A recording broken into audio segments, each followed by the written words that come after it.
En sê die klaars, die inbellers vir my, dit is dieselfde mense. En die inbellers sê vir my wat hulle nie kan verstaan nie, dieselfde mense skiet elke dag feitlik en hardloop op met die guns. En daar word niks aan daai selfde persoon gehoor. Nou hulle het aan my 'n klomp name genoem, ek het 'n lysie gemaak van die name, wie dit is wat gereeld, in watter tye ek gebel word, waar hulle hardloop, etc, met die guns.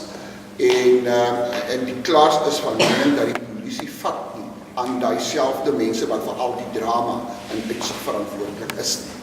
Dis nommer 1, en ek dink dit is die grootste kern van die probleem.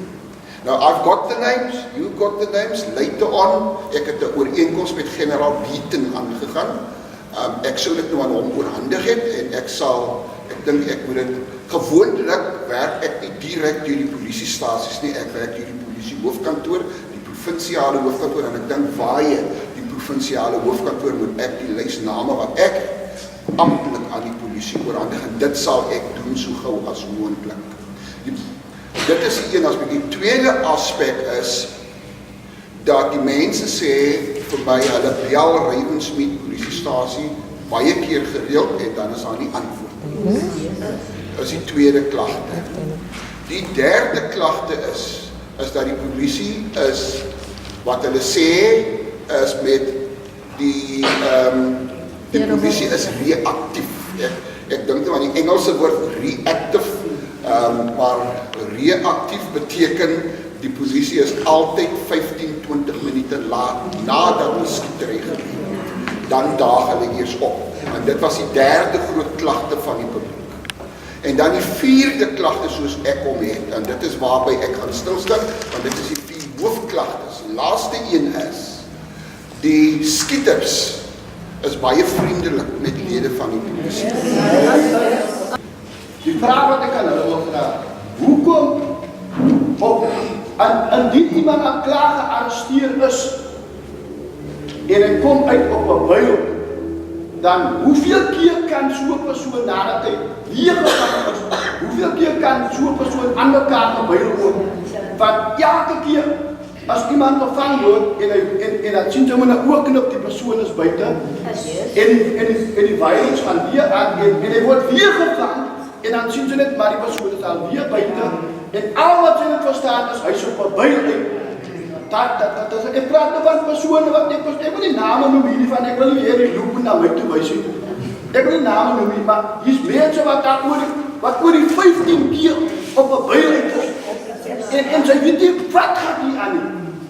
Wat ek wat en as hy weer wil kry, dan kom daai persoon ook eers meer op die hof mee nie. Met die veiling of vir die venster gespring of wat. Wat het dan nou hier gebeur? Nou ons sit met daai probleme van dit affekteer vir ons. Because baie van ons mense wil nie eens nou nie amper die polisie en ons wil nie hê dat die plek moet verander hier aan dat ons die gerecht in ons eie hande moet vat, dan raak het soos 'n boendo coach en sulke goede. Want as ons kan ook daai hoe gaan, maar ons respekteer die reg wat daar is van die dag. Maar wet en orde moet gehandhaaf word in ons plekke en so. Wat nie gedoen word nie. So ek wil baie graag vra, antwoord net vir my die vraag, hoeveel keer kan 'n gevangene of 'n man wat gearresteer is, byl kry? Want ek dink die breë publiek wil dit verstaan. Ons wil dit verstaan, ek wil nie dit doen as ek nie daai antwoord kry nie. Ek soek die dienslewering, ek soek die polisie, want toe ek uitgaan op my stoep, toe word van my gesê, rek jou bek, as skiet ons jou binne in jou ma se pie. En ek was nie na wat op my stoep gewees het, daar was niemand anders nie. En my siening, na die middag toe van die kerk af kom Mr. Praat, toe ek kan getuig, toe bel ek vir u. Toe vraag ek vir u, wat moet ek maak? Toe ek saam met u, ons aan meeting opgeset vir die vrydag. Ek moes die meier se kantoor gebel het.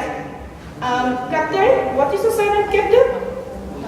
Kaptein Makupula het vir my gebel, toe sê kom ek sal opkom, ek sal my verklaring gegee. Ek het my verklaring gegee. Intussen tyd, van die tyd tot die tyd, was daar nog nooit 'n polisieman by my sê, wat is ek en my familie doodgeleer het in die huis? En 4 keer het ek die polisie gebel, hulle kom nie uit nie.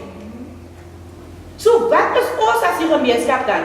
So dit wat ons vir die jongens sê, en hulle het gesê, ek staan op die stoep en ek bel, ek is gevoel in hulle oor, ek bel die polisie, wat die polisie kom maar nie uit nie.